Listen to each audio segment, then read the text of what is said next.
Welcome, comic book fans, to my Forever Evil issue number 3 review. So the comic starts out with Detroit Star Labs' The Red Room, and we got to see Dr. Thomas Morrow, Victor's dad, Batman, and Catwoman. So yes, of course, Batman did survive the attack of the crime syndicate, and so did Catwoman. So both of those people are in the Red Room, and they're trying to fix up Victor, explaining how basically he got separated from the cybernetic part of his body. And there's a high chance that he will live, but I do not know for sure.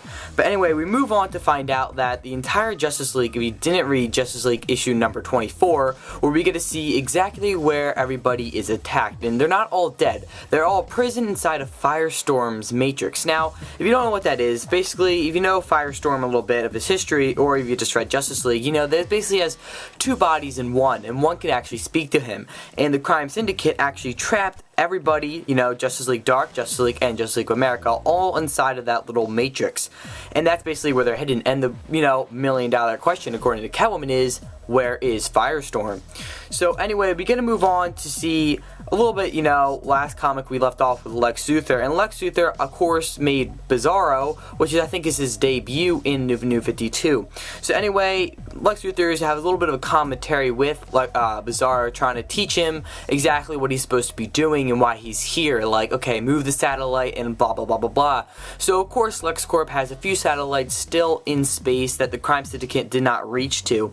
And he gets a hold of those and finds out exactly what's going on with Ultraman. And Ultraman, if you haven't read the last issue of Justice League, is in the middle of fighting Black Adam, which is an amazing fight because we get to realize that, Black Adam actually hurts Ultraman, of course, by using the power of Shazam, because magic is one of Superman's weakness, and also Ultraman's.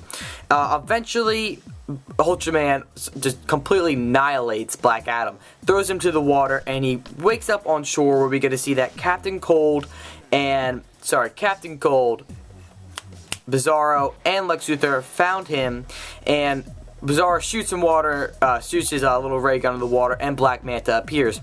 So basically, now the comic is centered around Bizarro, Black Adam, Captain Cold, Lex Luthor, and of course, Black Manta. And that's basically what the cover is, and the cover actually looks really amazing. I do love it, but I'm not going to get into that right now. So anyway, the comic ends with Captain Cold saying, okay, I just got the shit beat out of me, and so did all the rogues, and I just got the powers drained out of me, and Mirror Master's all destroyed and everything. So basically, Captain Cold's like, and Lex Luthor's like, okay, we gotta take this into our own hands. It's our turn. We're gonna fight back against the crime syndicate. We don't agree with this.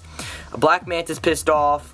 Captain Cold's pissed off, Lex Luthor's pissed off, Black Adam is, I don't even know if he's dead or not, but he is down in the dirt, and of course Bizarro is just following orders from Lex Luthor. So basically, character development is basically between Black Manta, Lex Luthor, and Captain Cold, and that is how the comic ends. But maybe together we can.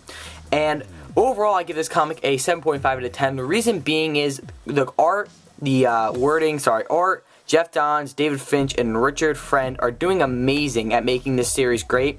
I just think they're taking it in a different pace, a really slow pace. I love character development, but you're allowed to, make it a little bit faster than it is.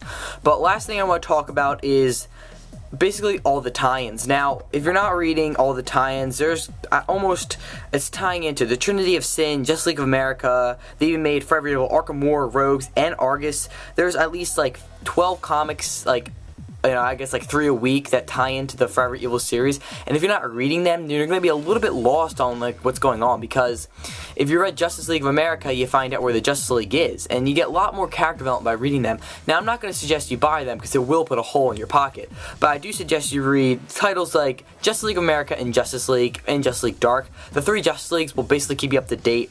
The Forever Evil Arkham War, I pick it up because I'm a good fan of it. I also pick up actually most of these, but they're not as important. But if you do, I highly suggest you do pick up Justice League if you're not already getting it, because it will give you that character development and a little bit more in depth on what's going on in the Forever Evil event, because it is the first Universal Ride event for the New 52. So once again, guys, thank you for watching. Don't want to comment, subscribe down below, and I'm gonna hear your thoughts on this comic in the description box. Thank you for watching.